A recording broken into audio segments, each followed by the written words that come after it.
Oke, Assalamualaikum warahmatullahi wabarakatuh. Sanabeti senang sekali dengan saya Maroni dapat menjumpai Sanabeti berikutnya di program obat. Nah, kali ini kita sudah berada di klinik lain. Nah, hari ini kita akan berbincang-bincang, tentunya kita akan ngobrol-ngobrol, tentu memberikan informasi seputar dengan kesehatan.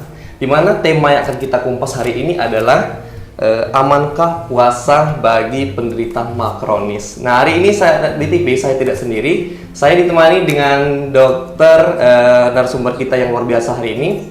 Dia adalah Dokter Hadi ya. Halo, assalamualaikum dokter. Halo. Ya, oke dokter. Bagaimana kabarnya hari dokter? Baik, sehat. Terima kasih Pak. Oke dokter. Mungkin sebelum kita ngobrol-ngobrol dokter, boleh disapa-sapa dulu dokter. Sana Betty yang ada di rumah. Halo. Oke dokter. Nah, sebelum kita ngobrol, nah tema kita hari ini kita akan mengupas tentang amankah puasa bagi penderita MA kronis nih dokter ya. Sebenarnya kalau berbicara tentang MA kronis sendiri itu sudah tidak asing dokter ya dari kalangan masyarakat kita. Namun untuk lebih jelas lagi kita tanya langsung kepada narasumber kita Dokter Hadi. Apa sih dok yang dimaksud dengan MA kronis itu sendiri? Iya. Pertama-tama kita perlu samakan persepsi dulu ya Pak ya. Ya. Kalau istilah MA ini sebetulnya berasal dari bahasa Belanda. Bahasa Belanda. Ya, artinya lambung atau perut. Jadi kalau orang bilang sakit MA, maksudnya sakit lambung atau sakit perut. Nah, kalau dalam istilah medis ada yang namanya dispepsia. Ini untuk menggambarkan gejala-gejala yang dialami orang-orang seperti gejala MA itu. Kalau orang sakit MA itu kan biasanya nyeri ulu hati, mual, muntah, kembung. Bahkan yang berat mungkin sampai bisa diare dan seterusnya. Nah, istilah dispepsia itu menggambarkan gejala-gejala itu. Oke dokter, mungkin kita itu bisa terkena penyakit MA, mungkin seseorang itu gejala-gejala pertama awal dokter itu seperti apa dokter? Ya, biasanya kalau ringan, tadi ya kita bicara soal sakit MA, bisa ringan, bisa berat. Kalau ringan mungkin hanya terasa perutnya penuh, mungkin banyak sendawa, kembung. Tapi kalau berat biasanya nyeri ulu hatinya berat, kadang sampai mual-mual, muntah, dan sampai diare. Kalau gejala lainnya apa ya? Biasanya mungkin ada sakit kepala, badan terasa meriang, nggak enak, terus mungkin juga terasa lemas, kaki tangan terasa dingin. Oke, nah, sebenarnya sih dokter itu gejala-gejala tersebut itu bisa disebabkan oleh apa sih dokter? Kalau seorang itu terjangkit dari kedua penyakit MA kronis ini? Penyebabnya ya? Ya, kalau sakit MA kronis kan berarti sakit MA yang sifatnya sudah cukup lama ya, bisa berbulan-bulan atau bertahun-tahun. Kalau sakit MA yang akut, ya mungkin baru ya, baru sekali atau 2 kali diterita. Nah, kalau sakit MA kronis ini penyebabnya macam-macam. Biasanya sih nggak jauh-jauh dari pola makan. Mungkin sering terlambat makan, atau pola makannya nggak sehat. Jadi pola makan yang suka menyantap makanan yang bisa memicu sakit MA. Tapi pengaruh lain bisa karena infeksi bakteri, kemudian juga bisa karena mungkin terlalu banyak stres, beban pikiran ya. Atau juga emang ada penyakit di mana lambung kita ini nggak normal, dia produksi asam lambung yang berlebih. Oke, nah dokter tadi saya sempat mendengar itu ada namanya MA akut itu. Sebenarnya penyakit MA kronis itu sendiri ada berapa macam, berapa jenis itu penyakit MA? Nah, kalau MA tadi kan saya bilang menggambarkan gejala ya. Oh, gejala yang dialami oleh pasien ya. Jadi MA-nya bisa akut kalau emang ini baru diderita. Gitu ya. Biasanya gejalanya lebih khas, sakit ulu hati.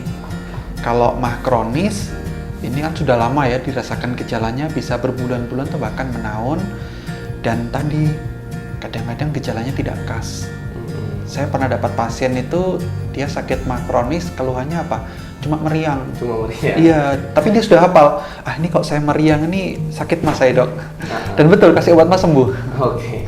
Oke dokter, sebentar lagi kan kita akan menjalankan ibadah puasa dokter. Nah, sebenarnya aman nggak sih seseorang itu menjalankan ibadah puasa dalam keadaan dia mengidap penyakit MA kronis ini dokter? Ya, itu pertanyaan yang bagus sekali ya. Kalau bagi penderita sakit MA kronis bisa nggak berpuasa? Itu ya? Iya, atau risiko yang bisa timbul. Iya. Jadi kalau ada penelitian yang membuktikan kalau orang dengan yang puasa, memang tingkat keasaman lambungnya akan bertambah.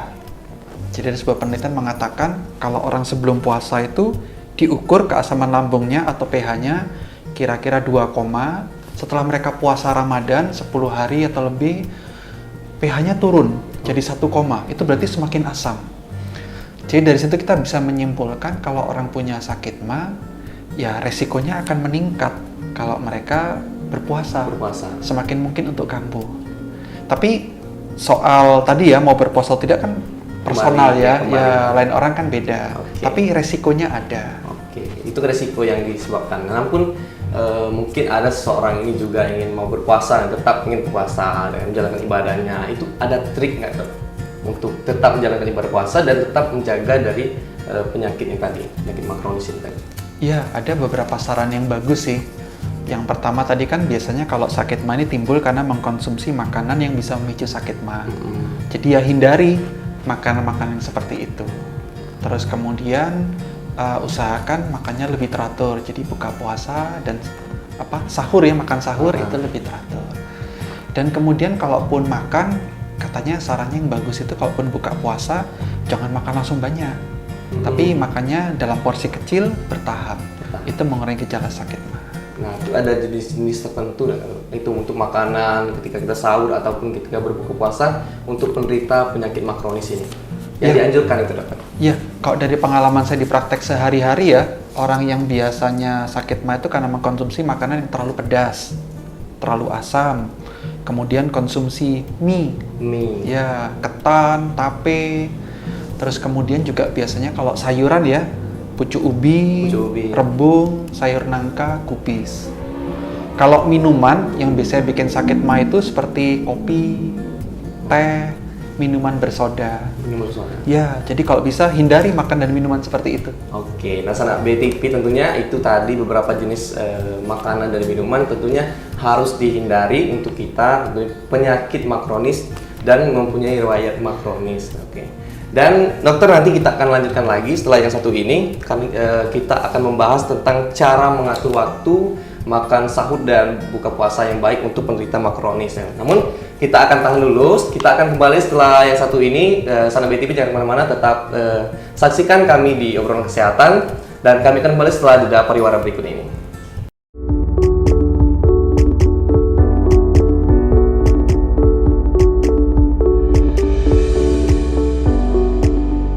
Oke, sahabat BTP, Anda kembali menyaksikan kami tentunya masih di obrolan kesehatan. Nah, kali ini kita masih bersama dengan Dr. Hadi ya. Oke dok, tadi kita sudah menjelaskan beberapa jenis makanan dan minuman mungkin boleh dikonsumsi untuk penderita makronis ini saat berpuasa ini. Nah, sekarang ini ada nggak sih cara-cara atau cara mengatur waktu kita untuk penderita makronis ini dalam menjalankan ibadah puasa? Gimana itu dokter? Kalau soal waktu mungkin nggak ada yang khusus ya, karena kalau soal waktu buka puasa, waktu sahur kan sudah diatur ya. Tapi mungkin ada satu tips yang berguna. Salah satu penelitian yang terbaru yang baru diterbitkan tahun 2025 itu menyebutkan kalau makan sahur itu sangat berguna untuk mengatasi gejala sakit MA pada orang yang menderita sakit MA dan berpuasa. Jadi mungkin kalau boleh diingatkan, kalau orang yang penderita sakit MA ingin berpuasa, jangan lupa makan sahur. Ya, kadang kan kita lupa bikin alarmnya tuh, jadi nggak bangun. Tapi yang itu jangan lupa. Karena dengan kita makan sahur, lambung kita tidak kosong terlalu lama. Nggak sampai lebih dari 18 jam kosong ya. Jadi itu bisa membantu meredakan gejalanya. Nah, sahabat BTP tentunya itu tadi tips untuk kita yang mungkin penderita penyakit makronis untuk jangan lupa sahur dokter ya. Jangan lupa sahur karena memang banyak sekali manfaatnya. Dan kemudian dokter mungkin di antara kita ini ada yang makronis, namun dia tetap ingin menjalankan ibadah puasa. Namun makronis ini sudah level tinggi lah dokter. Itu apakah perlu berkonsultasi dengan dokter atau bagaimana? Ya, boleh juga ya konsultasi dengan dokter ya. Itu bagus sekali. Tapi sekali lagi seperti yang saya bilang tadi, keputusan mau puasa atau tidak kan personal ya. Dokter mungkin hanya memberi saran, memberitahu apa yang bisa dilakukan, tapi keputusan masing-masing individu. Nah, biasanya emang kalau penderita MA kronis, tapi gejalanya nggak terlalu berat, apalagi mungkin sudah 3 bulan ya tidak kambuh, ataupun kalau kambuh gejalanya ringan. Dokter sih biasanya ya silakan aja kalau mau berpuasa, bisa dicoba. Tapi kalau gejalanya lebih berat atau mungkin sedang dalam pengobatan, bisa jadi dokter mungkin menyarankan menunda. Ditunda dulu aja puasanya sampai benar-benar sembuh, baru berpuasa. Baru puasa lagi. Daripada dipaksakan sekarang ya, tapi malah tambah parah. Okay. Tapi ada satu situasi yang dimana biasanya dokter melarang emang untuk berpuasa. Misalkan kalau sakit mahnya itu begitu parah, sampai lambungnya luka, jadi sampai mungkin keluar darah, sampai muntah darah, maaf ya, berak darah. Mungkin dalam kondisi seperti itu dokter tidak menyarankan untuk berpuasa dulu, ya supaya bisa konsumsi obat soalnya. Oke, mungkin yang tadi dokter sampaikan, ada seorang yang mungkin sedang dalam pengobatan, itu sebenarnya apa aja dokter? Mungkin obat-obatan yang boleh atau tidak boleh dikonsumsi bagi penderita mah kronis ini selama berpuasa? Oh ya, ada obat-obatan juga yang bisa punya efek samping ke lambung. Nah, itu berarti obat-obatan itu harus dihindari ya. Contohnya apa? Biasanya obat pereda nyeri, kemudian obat-obatan untuk meredakan radang. Beberapa jenis antibiotik juga bisa seperti itu, dan mungkin obat-obatan yang seperti obat batuk ya, pengencer dahak, itu punya efek samping ke lambung juga. Jadi kalau ada penderita sakit mah, baiknya hindari obat-obat ini. Kalaupun berobat ke dokter, nggak ada salahnya disebutkan ya, dok saya ada sakit mah. Jadi dokternya bisa resepkan obat yang cocok. Nah, obat apa yang boleh kalau begitu? Ya yang pasti obat sakit mah boleh ya dikonsumsi. Terus kemudian kalau obat untuk meredakan nyeri bagaimana? Yang aman sih sampai sejauh ini paracetamol ya. Jadi minum paracetamol biasanya tidak ada keluhan, nggak ada efek samping untuk penderita sakit mah. Oke, nah dokter, ini ada asumsi nih dokter ya. Sebagian orang terdahulu itu mengatakan bahwasanya ketika orang terkena sakit mah itu segera minum air kunyit. Itu benar tidak sih, Pak? Iya itu ada dampaknya atau enggak itu? Ya, itu obat tradisional ya. Obat tradisional. Iya, air kunyit, air jahe. Nah, kalau dari pengalaman saya ya sebagai dokter di tempat praktek, saya selalu bilang kepada pasien saya, dicoba, dirasakan dulu. Kalau memang dirasakan ada manfaatnya, lanjutkan. Tapi kalau dirasakan tidak ada manfaatnya, ya di stop aja, kita ganti obat lain. Tapi nggak salah ya, itu namanya obat herbal ya. Banyak orang rasakan manfaatnya. Tapi kadang mungkin tadi ya, karena sakitnya terlalu parah, mungkin obat herbal kan kerjanya nggak langsung ya, makan waktu, jadi kok nggak langsung sembuh. Nah, kalau seperti itu mungkin perlu dibantu dengan obat-obatan dokter ya. Betul. Jadi dokter ini untuk orang yang mungkin berpuasa dokter ya, sebenarnya bagi penderita mah kronis yang tetap ingin memaksakan dia untuk berpuasa, itu sebenarnya bisa menyebabkan gejalanya lebih parah atau bagaimana tuh? Iya, ini situasi yang cukup unik kok saya bilang mas. Karena saya juga ada dapatkan pasien-pasien tuh yang ketika puasa gejala sakit mahnya justru berkurang, iya bahkan sampai hilang. Nah, penyebab sakit mah tadi kan saya bilang macam-macam ya. Ada orang yang mungkin sakit mah itu gara-gara stres, banyak pikiran. Nah, mungkin waktu mereka berpuasa itu mereka banyak beribadah ya, mendekatkan diri kepada Tuhan. Stresnya berkurang. Gejala mahnya pun berkurang. Oh, berarti ada juga hubungannya antara tingkat stres itu? Ya, betul. Ada juga yang mungkin sakit mah itu karena mungkin pola makannya tidak teratur. Nah, kalau pas puasa kan jadi teratur tuh. Buka puasa, sahur, buka puasa, sahur. Itu pun akhirnya keluhan mereka berkurang, bahkan mungkin sembuh. Tapi kalau yang sakit mahnya karena infeksi bakteri atau mungkin karena kelainan di lambung, ya biasanya malah tambah parah ya untuk berpuasa ya. Tapi sekali lagi tadi ya, setiap orang ini kan beda. Jadi kalau saya bilang sih, dicoba dulu aja. Dicoba dulu aja berpuasa. Kalau emang ternyata sanggup, gejalanya berkurang, ya lanjutkan gitu ya. Tapi kalau nggak tahan, ya silakan ya kalau mau dihentikan. Oke. Nah dokter, mungkin ada waktu-waktu tertentu nih untuk penderita mah kronis ini lebih baik itu kapan gitu makannya dan berbukanya? Ada waktu-waktu tertentu nggak dokter? Maksudnya ada jam-jam tertentu gitu? Ya, kalau soal waktu sih kayak yang tadi saya bilang ya, jangan lupa soal sahurnya. Terus kalau pas buka puasa, ya awal-awal buka jangan langsung makan terlalu kenyang. Makan dalam porsi kecil tapi bertahap. Itu aja sih. Kalau soal jamnya harus jam sekian, kayaknya nggak ada ya. Itu bisa disesuaikan dengan pilihan masing-masing kalau itu. Oke dokter, ini cukup menarik dokternya. Nanti kita akan lanjutkan kembali tentunya. Dan Sanepid TV jangan kemana-mana karena setelah ini kita akan menjelaskan kembali tentang gejala MAH gitu ya. Dan kita akan kembali setelah jeda pariwara berikut ini.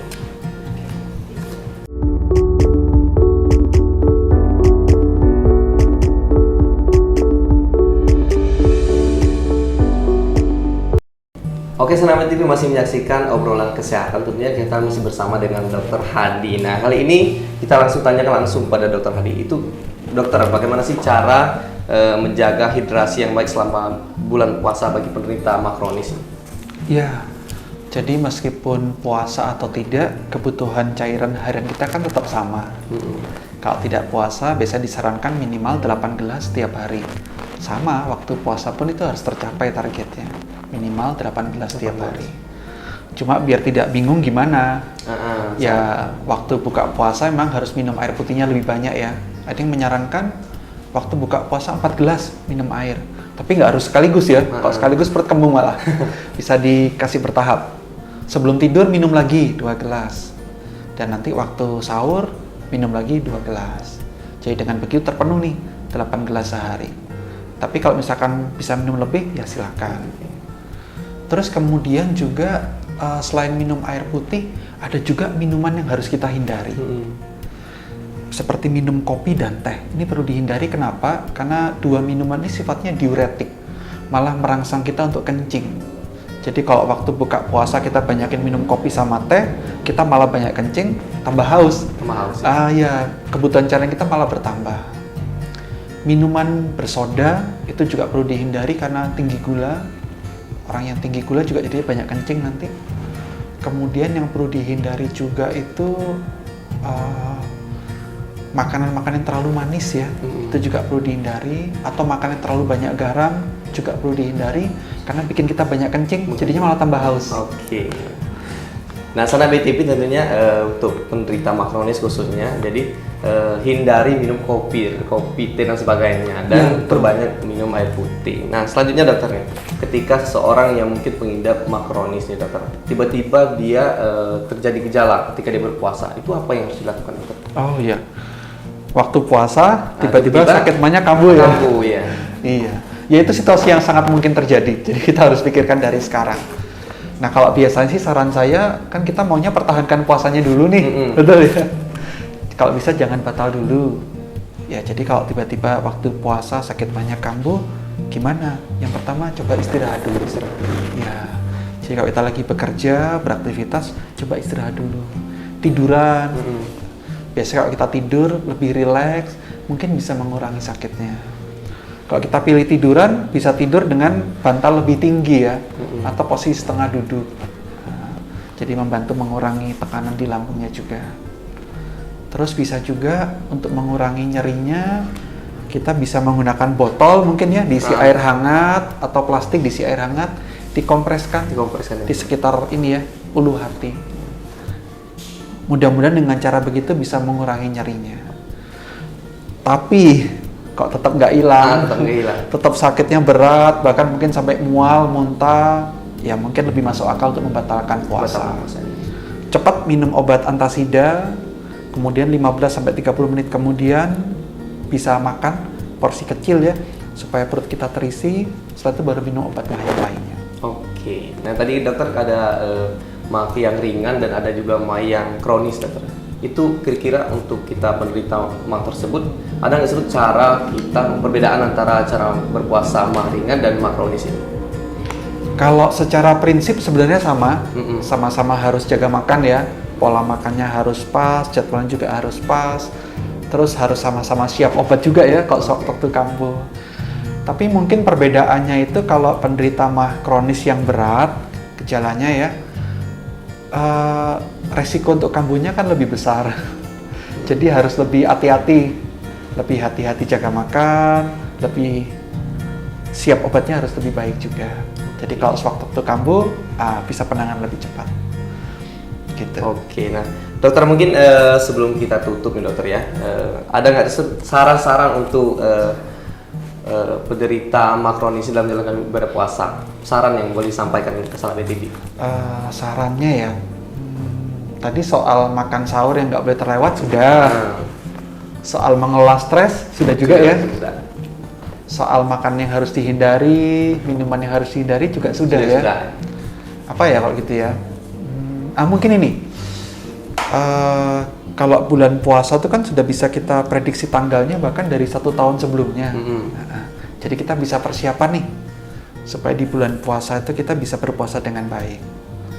Jadi kita perlu jaga kesehatan kita bukan cuma pas bulan puasa, tapi juga bulan-bulan sebelumnya. Jadi harapannya apa? Waktu bulan puasa kita udah sehat, bisa fokus sama ibadah puasanya. Oke, mungkin dokter ada nggak sih aktivitas fisik yang boleh dilakukan oleh penyakit MA kronis ini? Atau malah dianjurkan gitu dokter?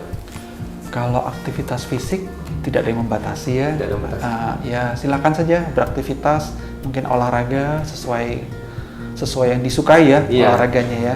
Cuma kalau pas puasa, ini pengingatnya kalau mau olahraga mending pas menjelang buka puasa saja. Jadi kalau tadi banyak keringat keluar, haus, waktu mau minumnya kan sudah dekat. Gitu. Oke dokter, terima kasih banyak sudah mau berbagi dan informasi dan ngobrol-ngobrol bersama kami di ini. Dan terima kasih juga kami ucapkan pada Sana BTV yang sudah menyaksikan obrolan kesehatan di episode kali ini. Saksikan terus program obrolan kesehatan di episode selanjutnya karena kita akan memberikan informasi kesehatan kepada Sana BTV. Dan terima kasih banyak dokter. Nanti mungkin kita boleh ngobrol-ngobrol yang lebih baik lagi dokter ya. Dan Sana BTV, saya Maroni beserta kru kerabat kerja bertugas mohon pamit undur diri. Terima kasih. Wassalamualaikum warahmatullahi wabarakatuh dan sampai jumpa.